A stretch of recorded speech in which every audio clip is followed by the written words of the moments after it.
Cada santo es una llama que Dios encendió en el mundo, una vida que brilló en medio de la oscuridad.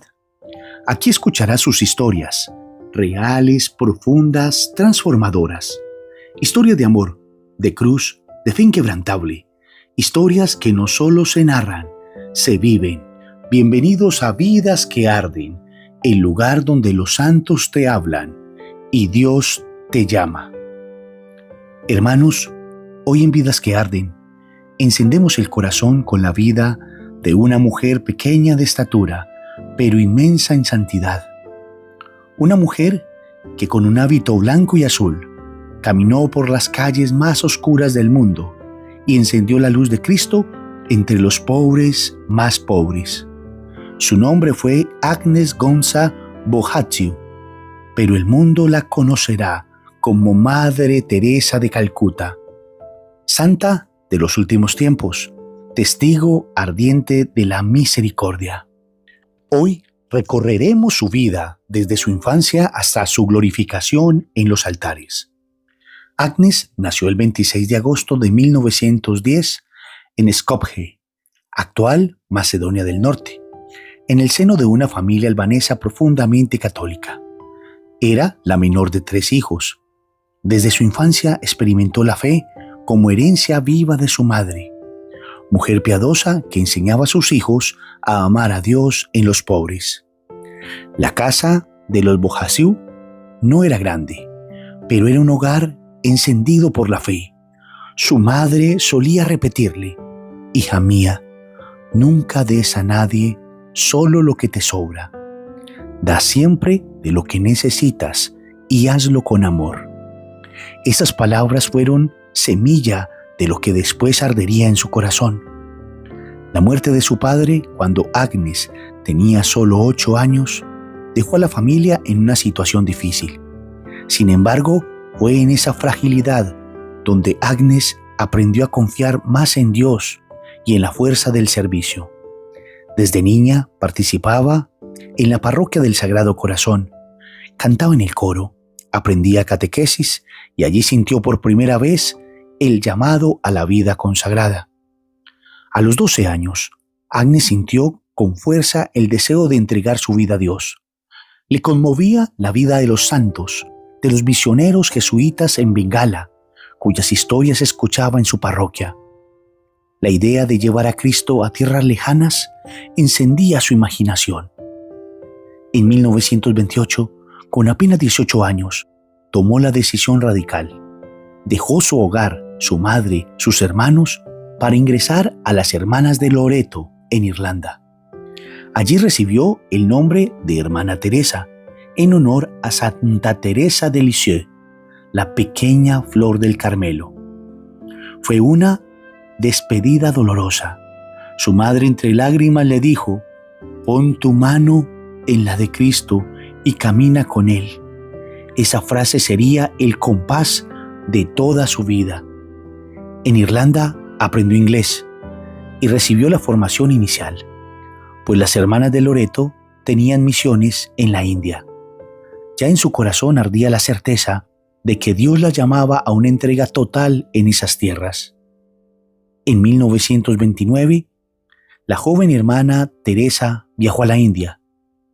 Llegó primero a Darjeeling, donde hizo su noviciado, y en 1931 emitió sus primeros votos. Tomó como lema «Pertenezco a Jesús». Fue enviada a enseñar en la escuela de Santa María en Calcuta, donde permaneció casi 20 años como maestra. Allí educaba a niñas, muchas de familias pobres, y se ganó la fama de ser firme y cariñosa a la vez. Pero cada día, al salir de la escuela, sus ojos no podían ignorar lo que veía en las calles. Multitudes de hambrientos, enfermos, leprosos, niños abandonados. El contraste entre el aula ordenada y la miseria de las aceras hería su corazón. En 1937 hizo sus votos perpetuos, convirtiéndose en esposa de Jesús para siempre. Sus alumnas la querían, pero su corazón ya empezaba a sentir que Dios la pedía más.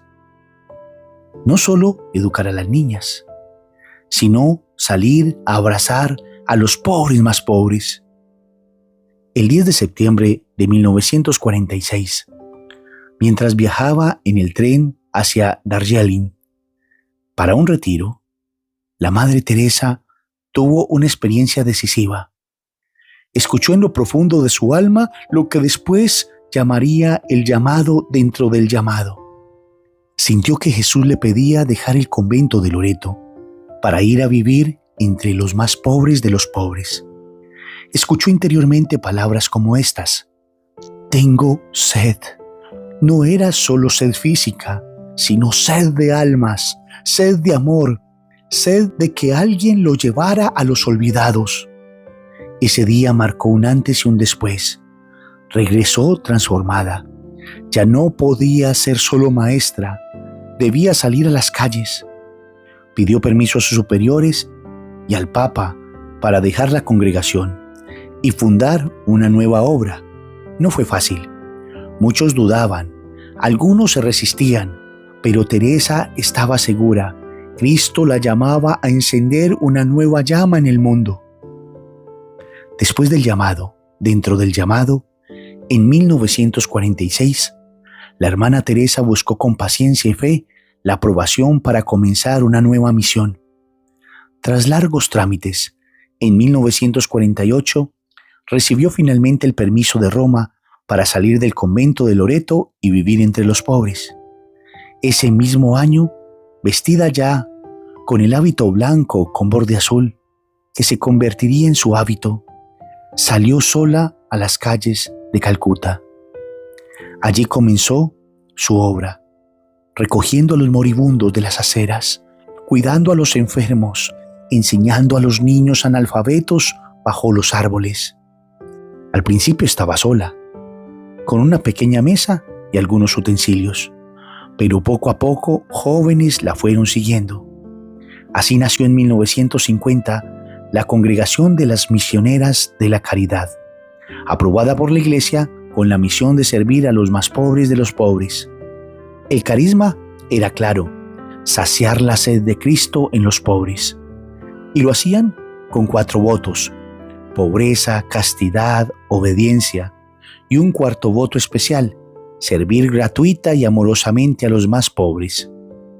Uno de los gestos más impactantes de la Madre Teresa fue la fundación, en 1952, del Nirmal Hriday, Corazón Puro, el hogar para moribundos en Caligat. En las calles de Calcuta veía cada día a hombres y mujeres agonizando en las aceras, devorados por los gusanos, despreciados por todos. El mundo los consideraba basura. Ella, en cambio, los veía como Cristo mismo en la cruz. Con el apoyo de voluntarios, abrió aquel lugar donde los moribundos pudieran recibir un techo limpio, cuidados básicos y, sobre todo, morir con dignidad sabiendo que eran amados. Allí repetía sin cansarse: para nosotros, cada persona es Jesús disfrazado de sufrimiento. Muchos de los que morían allí, entre caricias y oraciones, murieron sonriendo, algo que jamás habían experimentado en toda su vida. Este gesto encendió escándalo y admiración. Escándalo para quienes no entendían por qué gastar energías en los moribundos. Admiración para quienes veían en esa mujer el rostro de Cristo. Lo que comenzó en las calles de Calcuta pronto se expandió. En 1965, con la aprobación de Pablo VI, las misioneras de la caridad se convirtieron en la Congregación de Derecho Pontificio, lo que les permitió extenderse más allá de la India. Se abrieron casas en Venezuela, Roma, África, Estados Unidos y poco a poco en todos los continentes. Las hermanas no buscaban comodidad, siempre iban donde había mayor sufrimiento, a barrios marginales, leproserías, campos de refugiados. El testimonio de estas mujeres, en sari blanco, con borde azul, conmovía a creyentes y no creyentes. Sin discursos políticos, sin grandes estructuras, solo con el poder de la caridad, transformaban barrios enteros. Pronto también nacieron las ramas masculinas, voluntarios laicos y hasta sacerdotes que querían vivir el mismo carisma, servir a Cristo en los pobres. Aunque nunca lo buscó, el mundo entero comenzó a fijarse en la Madre Teresa.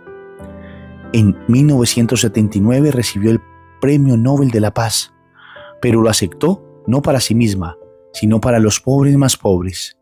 Su discurso en Oslo fue directo y profético. Denunció el aborto como el mayor destructor de la paz. Proclamó que la vida humana es sagrada desde el primer instante y recordó que el amor comienza en casa. Los poderosos del mundo escuchaban en silencio a una mujer pequeña, frágil, pero con una autoridad moral que nadie podía igualar. Y sin embargo, al regresar a Calcuta, la Madre Teresa seguía arrodillándose junto a un moribundo, lavando heridas, acariciando a los despreciados. El reconocimiento mundial nunca le apartó de su misión. Seguía viendo en cada pobre el rostro de Cristo y en cada herida una oportunidad de amar. Uno de los aspectos más conmovedores de la Madre Teresa fue esa experiencia interior. Después de aquel llamado dentro del llamado, ella vivió casi 50 años en una profunda sequedad espiritual, una noche oscura, semejante a la de San Juan de la Cruz. En cartas reveladas después de su muerte, se conoció que muchas veces se sentía sin consuelo, sin sentir a Dios, envuelta en silencio interior. Escribía: «En mi alma hay un terrible vacío. No siento a Dios, ni en mi corazón, ni en la Eucaristía». Y sin embargo, nunca dejó de creer. Aún en medio de esa oscuridad, siguió sirviendo, amando, cuidando. Vivió en fe pura, sin apoyarse en sentimientos, sino en la certeza de la promesa de Cristo. Su noche oscura fue paradójicamente el testimonio más luminoso, mostrar al mundo que la fe no es sentir, sino confiar.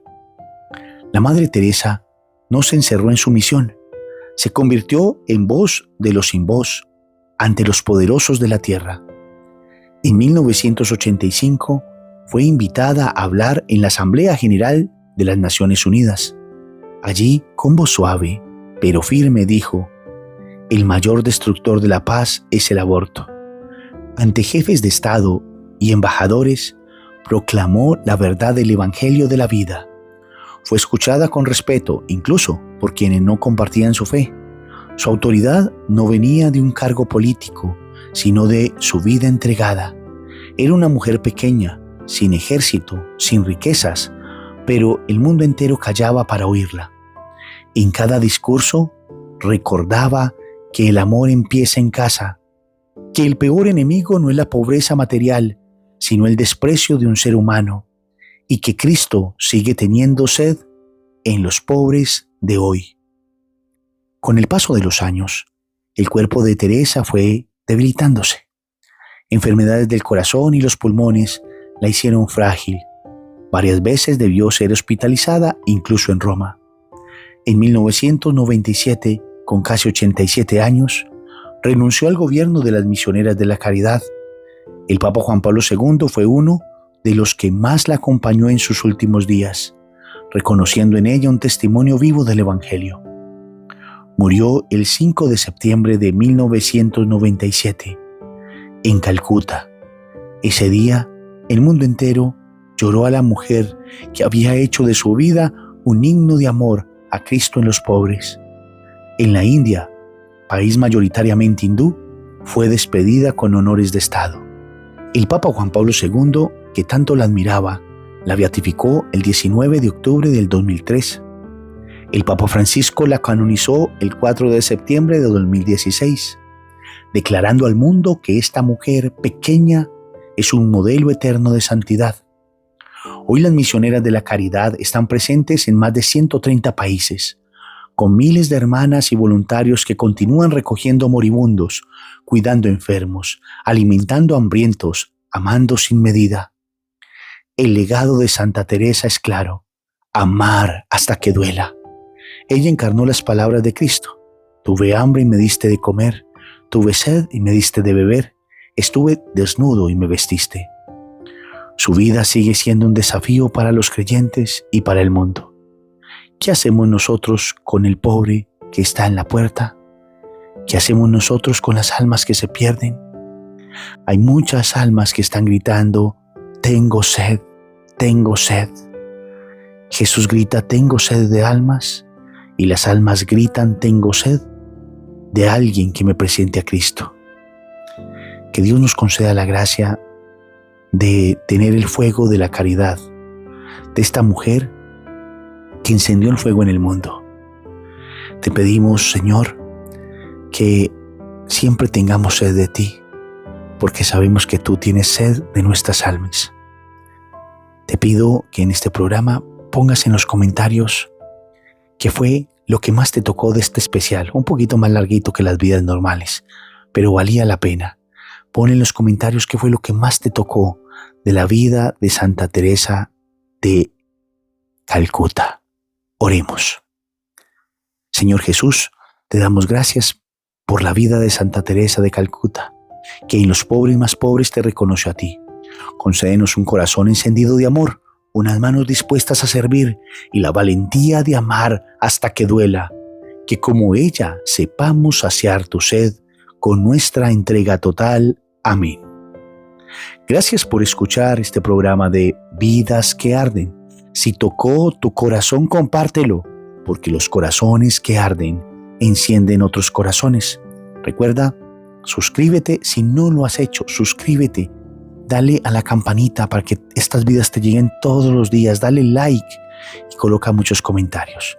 Y recuerda, si quieres unirte, tendremos unos cursos especiales, unos programas especiales para los miembros del canal. Que Dios los bendiga y mañana nos vemos en un nuevo episodio de Vidas que Arden.